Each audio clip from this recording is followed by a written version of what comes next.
todos e a todas. Vou pedir licença para começar aqui a apresentação.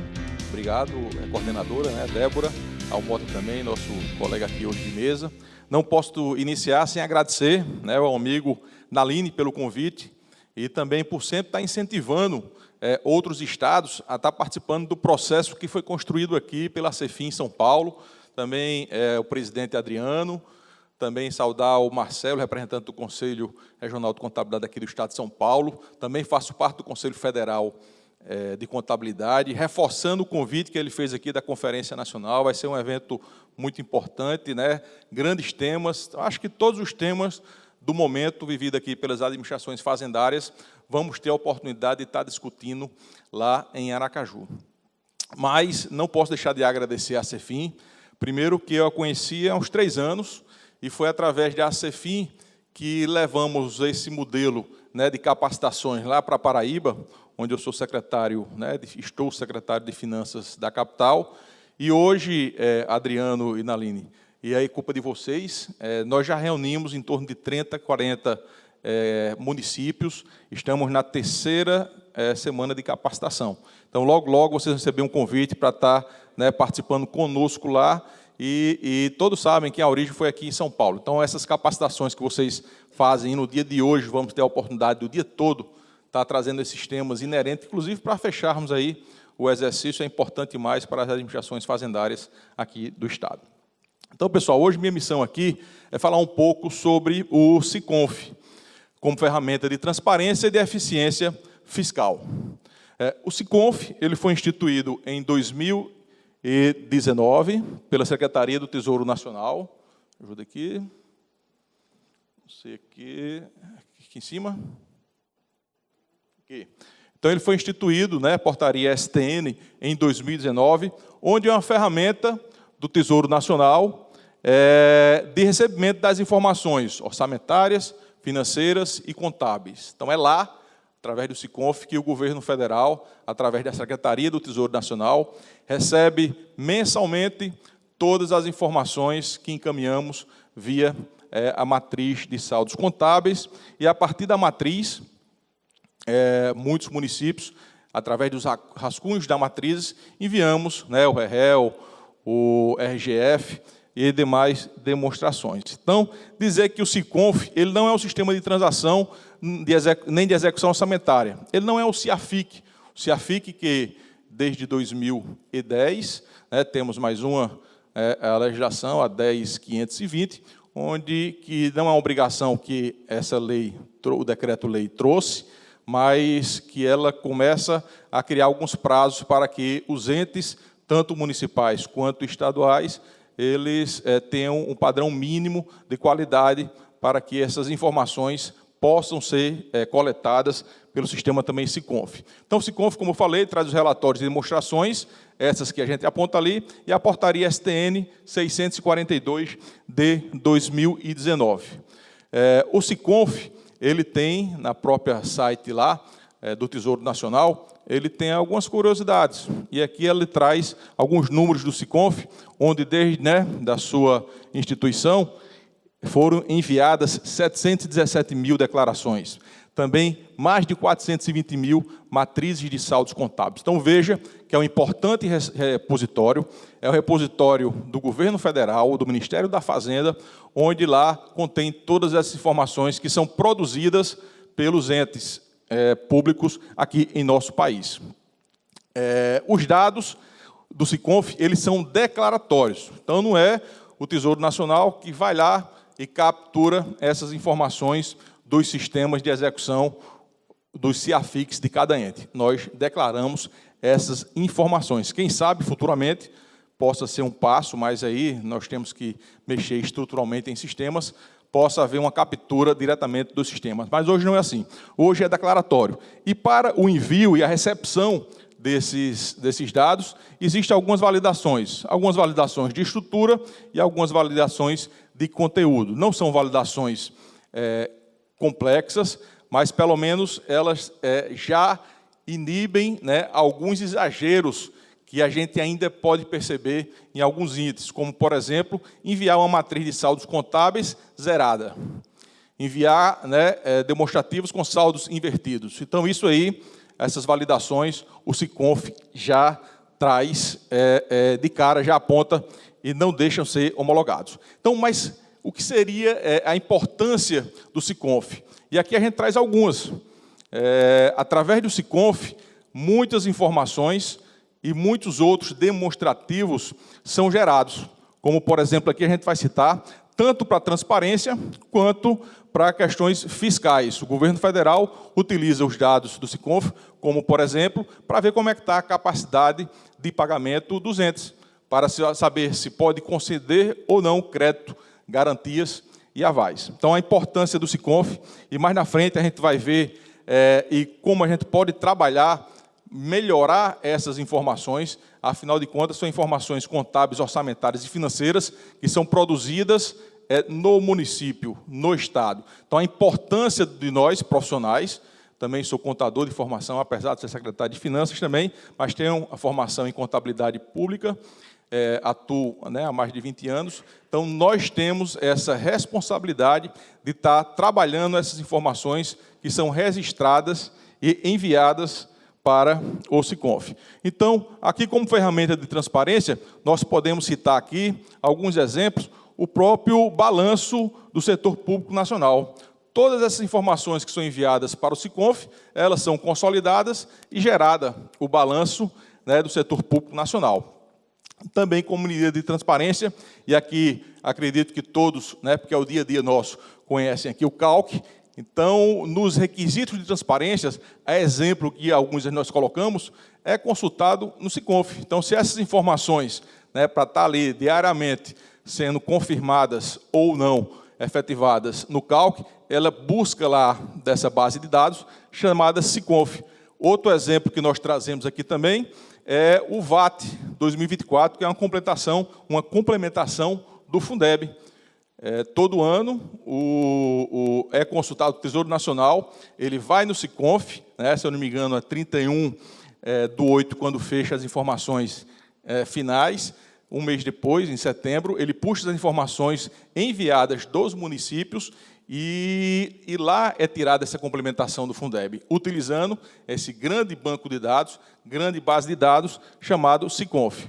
E como medidas de ferramenta de eficiência fiscal, podemos citar umas, como eu já citei na realidade, que é o Tesouro Nacional, para estar validando algumas operações de créditos, ou até para sabendo se aquele município, aquele ente, ou aquele estado, ele tem essa capacidade de pagamento, ele consulta os dados e as informações que são enviadas através das matrizes e dos relatórios de gestão fiscal e de execução orçamentária e financeira. Também podemos citar o ranking da qualidade. É uma informação do próprio Tesouro Nacional. É uma informação retirada também desse grande banco de dados, onde o Tesouro Nacional ele ranqueia os entes em 4 dimensões para saber como é que está essa qualidade da informação, tanto fiscal quanto contábil. Então, é esse banco de dados chamado SICONF, onde estão essas informações. E também podemos citar a matriz de saldos contábeis.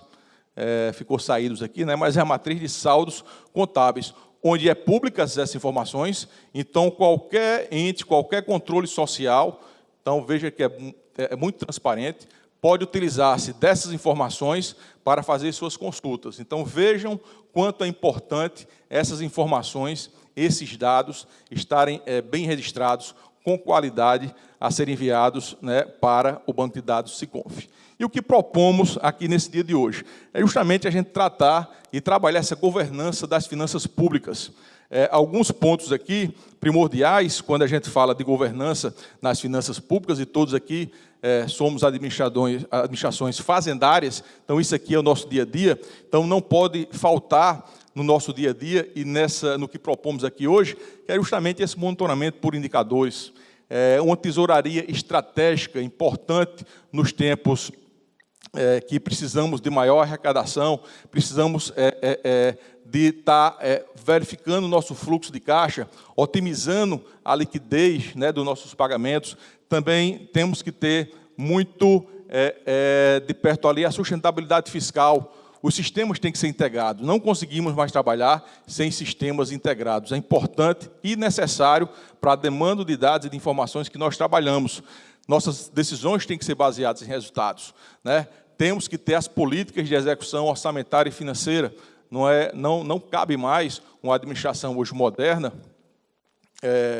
que não tenha os manuais de execução. Há rotatividade nos setores, e é importante que quando alguém chegue, né, e de 4 em 4 anos, uma nova gestão, ou até a mesma gestão pode continuar, mas sempre está uma rotatividade. Então, é importante que aquela informação produzida por servidores com conhecimento, que tiveram tempo, né, de produzir e de se dedicar, que não se perca. Então, é importante que tenha essas políticas bem implantadas nas secretarias. Gestão de riscos, importantíssimos, até porque o caixa é o coração das administrações. O caixa é sagrado. Então, sem recursos, a gente não consegue implantar, os gestores, os governantes, não conseguem implantar suas políticas públicas. Então, uma gestão de risco de caixa é importantíssima para as administrações modernas. E não podíamos deixar de falar da conformidade contábil.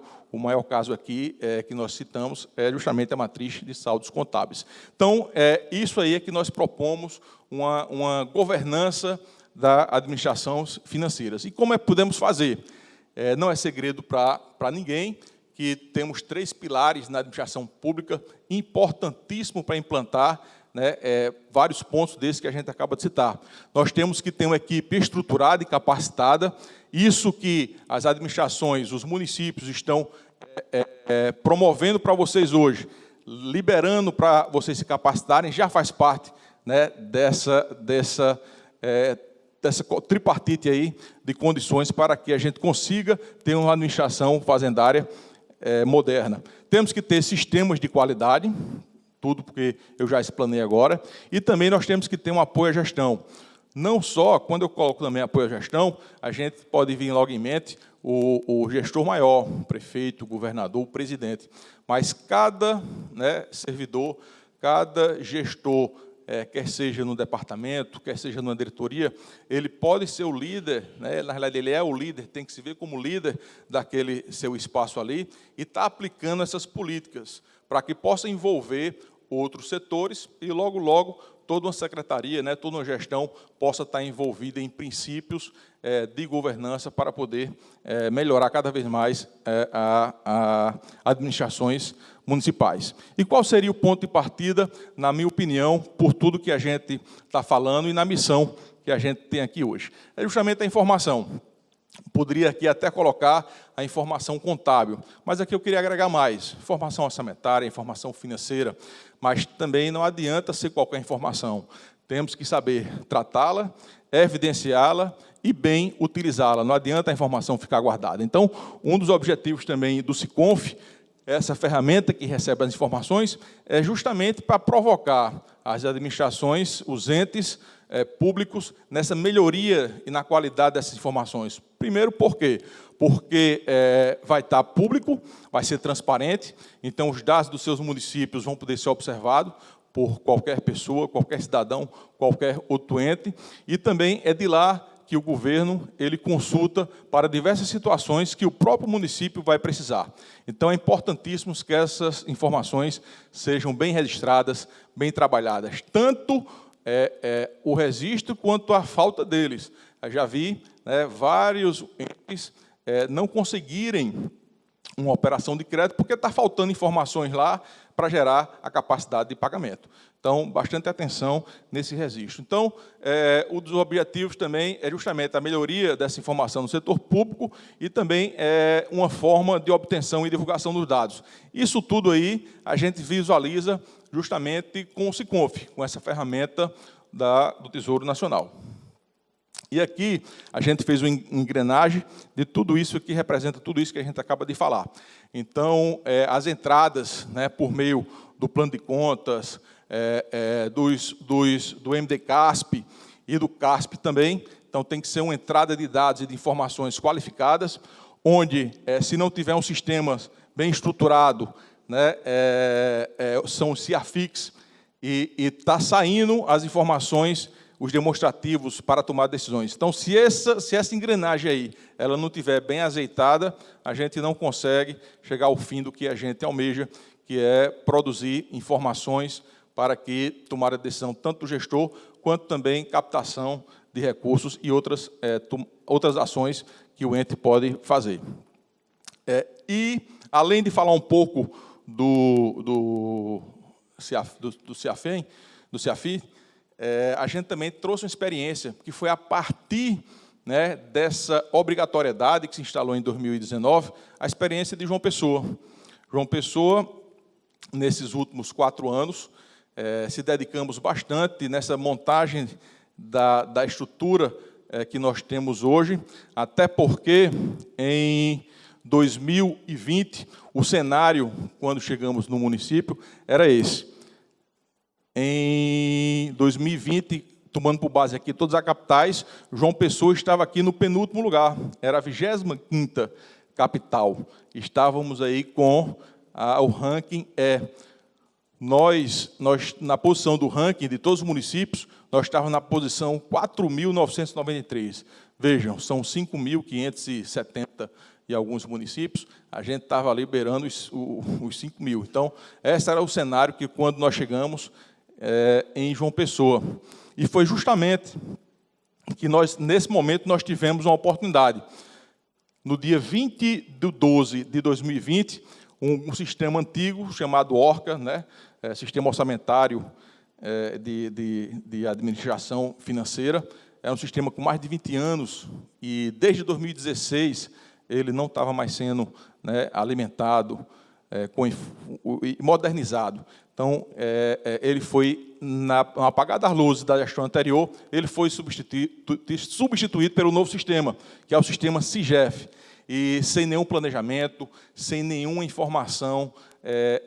Esse novo sistema ele não começou com as informações do sistema anterior. Então, esse foi o cenário que a gente chegou em 2026. Com todas essas metas, nós tínhamos que implantar o novo sistema, nós tínhamos que fazer a migração do sistema antigo, não teve, né, nenhum planejamento, a gestão anterior saiu e só fez mudar a chave do sistema antigo, então o sistema não tinha nenhuma estruturação, nenhum deparo tinha sido realizado com o plano de contas. Nós tínhamos o encerramento do exercício para ser feito, a implantação do orçamento, começou a nova gestão, os pagamentos tinham que ser feitos, né, a vida e as políticas públicas tinham que ser implantadas, uma nova gestão se instalando, e a gente não tinha um sistema para efetuar todos esses pagamentos.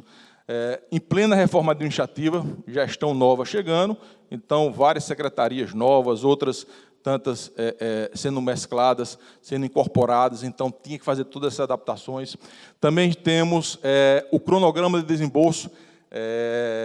Verificamos que não era comum a administração anterior fazer o decreto, né, de cronograma de desembolso. Então, veja como é deficiência. Não era à toa que estava em 25º colocado.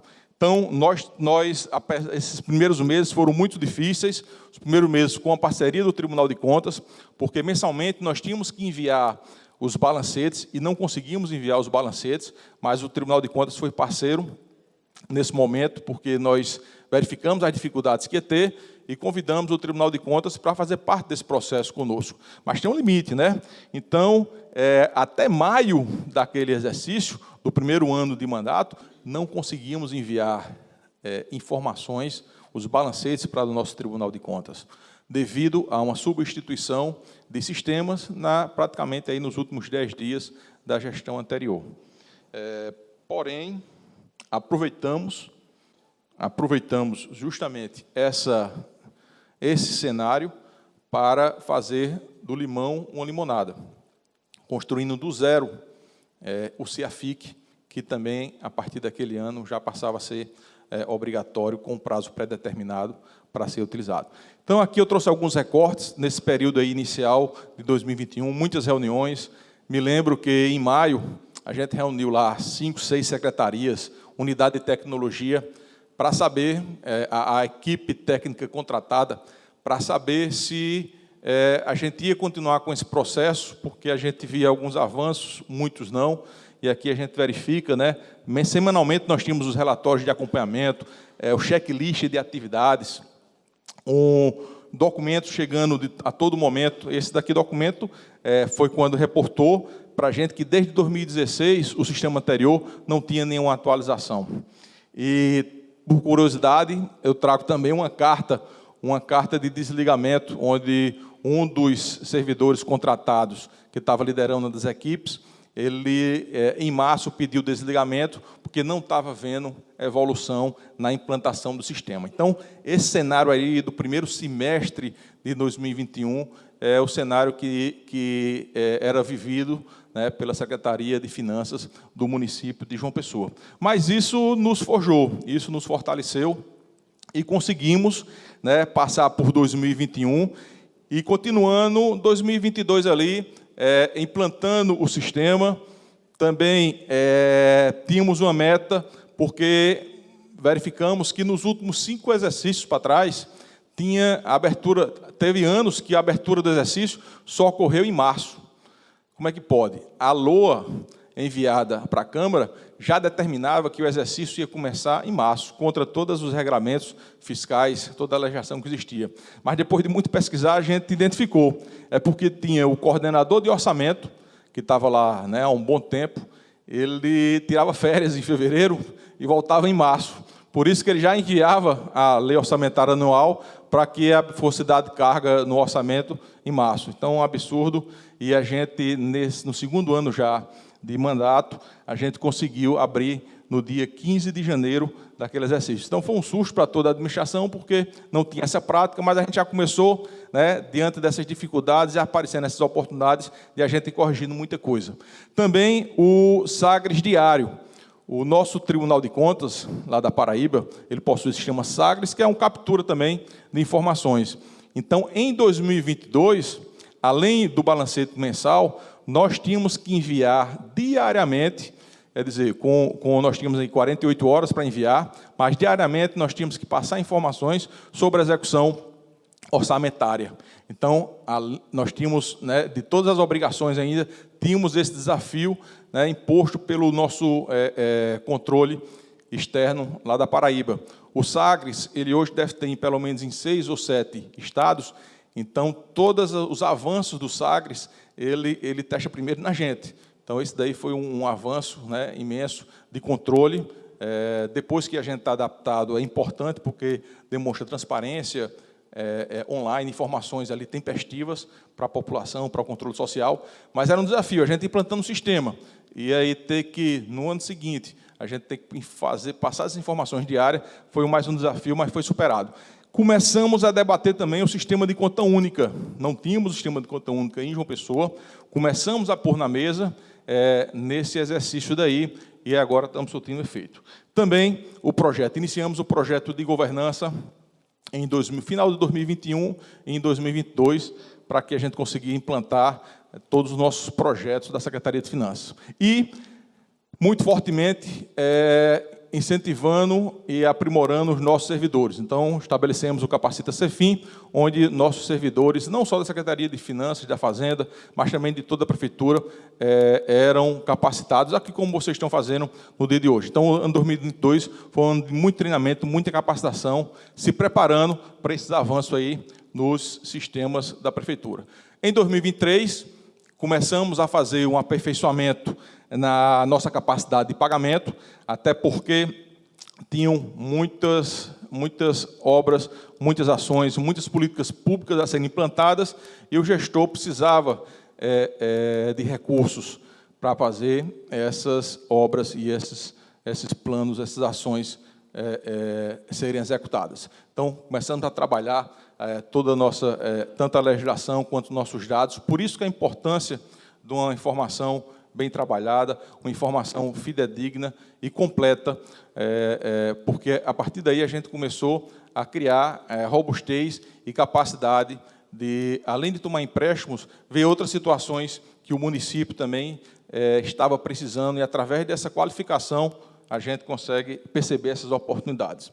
Também começamos a fazer um olhar diferente para a tesouraria. Tesouraria é o coração, né, da nossa secretaria, onde, né, recebemos os recursos para podermos desenvolver, né, as ações, as políticas públicas. Então, fizemos um olhar mais direcionado para a tesouraria, onde fomos, de forma estratégica, implantando algumas ações que não podiam onerar mais a carga tributária, mas eram ações de captação de recursos, por exemplo, aqui o imposto de renda amplo, praticamente não se retinha imposto de renda.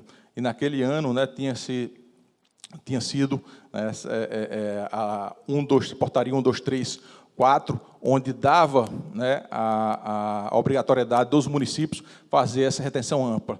Tanto que, em 4 anos, nós praticamente triplicamos o nosso imposto de renda retido. Isso equivaleu a 100 milhões a mais para os nossos cofres públicos. Também tivemos a oportunidade de, através dos precatórios, usar os depósitos judiciais.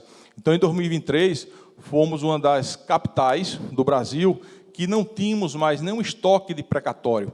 Através dos depósitos judiciais, conseguimos quitar os nossos compromissos de precatórios. Mas aí é todo um estudo, toda uma capacitação. Isso, quando eu cito que a gente, né, trouxe uma modernização na tesouraria, mas foi devido às capacitações, às análises, não pode ser feito a toque de caixa. Então, foi justamente a qualificação que trouxe essa segurança para os servidores e para o gestor tomar essas decisões. E o projeto de governança, aqui eu trago para vocês uma matriz de risco que nós iniciamos e implantamos em 2023.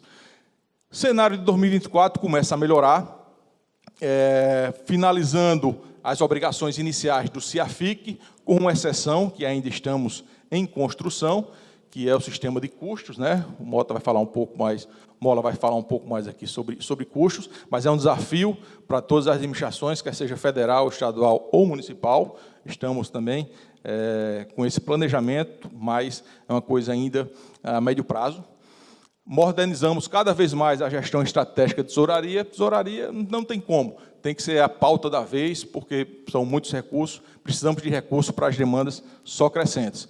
E também começamos a trabalhar mais profundamente a matriz de saldos contábeis, justamente porque o CIAFIC ele trouxe, né, essa possibilidade da gente estar mais aderente à matriz. Então, foi em 2024 que começamos a gerar o RGF e o REL através da matriz, através dos rascunhos da matriz. E a gente viu que, a partir disso aí, começou a surtir o efeito, porque nas dimensões estabelecidas pelos rankings do Tesouro Nacional, a gente começou a estar atingindo aquelas pontuações e as conformidades. E sistema, né, em 2024, focamos nesses sistemas adjacentes, justamente para dar suporte ao CIAFIC. Então, como falei, em 2024 começamos a colher os frutos. Foi em 2004 que conseguimos conquistar o CAPAG-A, município de João Pessoa. Veja que em 2020 nós tínhamos o E, né? O nosso CAPAG era C. Então, o nosso ranking era a 25ª capital, a penúltima capital do nosso país. Então, em 2024, começamos a colher esses frutos, justamente apostando nas informações, na qualidade desse trato das informações e das ações que nós fazíamos. O CIAFIC, praticamente obedecendo à legislação, ganhamos essa premiação, fomos reconhecidos como a 2ª capital que mais evoluiu de 2023 para 2024, então os resultados começando a acontecer. E o investimento, através de todas aquelas ações, conseguimos investir 480 milhões só em investimentos, né?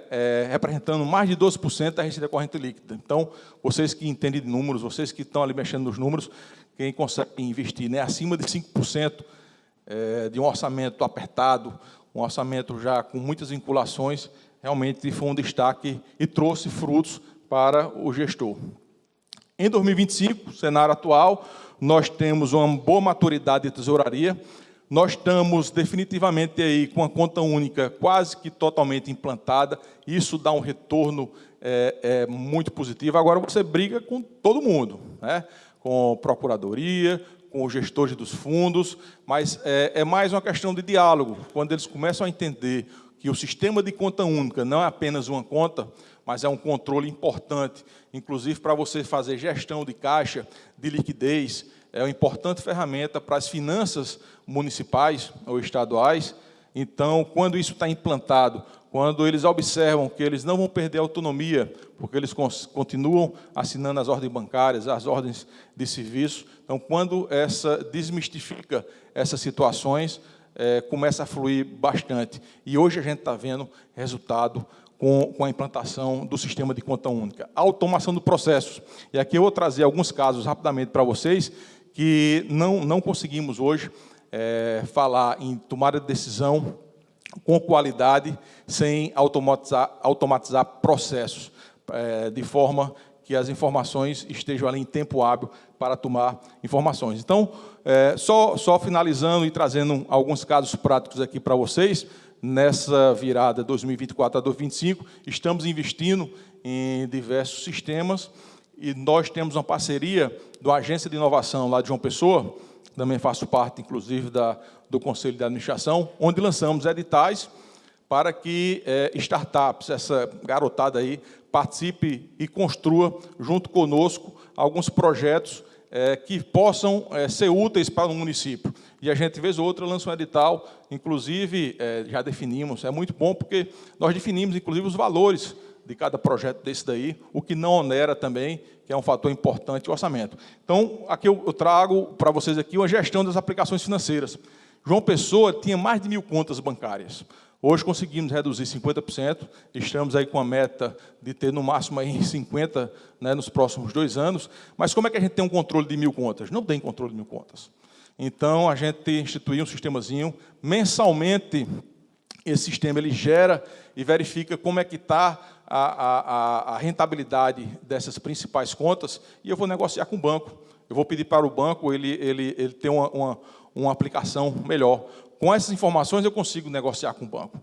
Então foi um ponto muito bom para a gestão de caixa, onde só no ano passado a gente conseguiu, né, mais de 15 milhões em substituição, trocando por aplicações mais vantajosas, mas com a informação, com o dado, a gente conseguiria negociar com as instituições financeiras.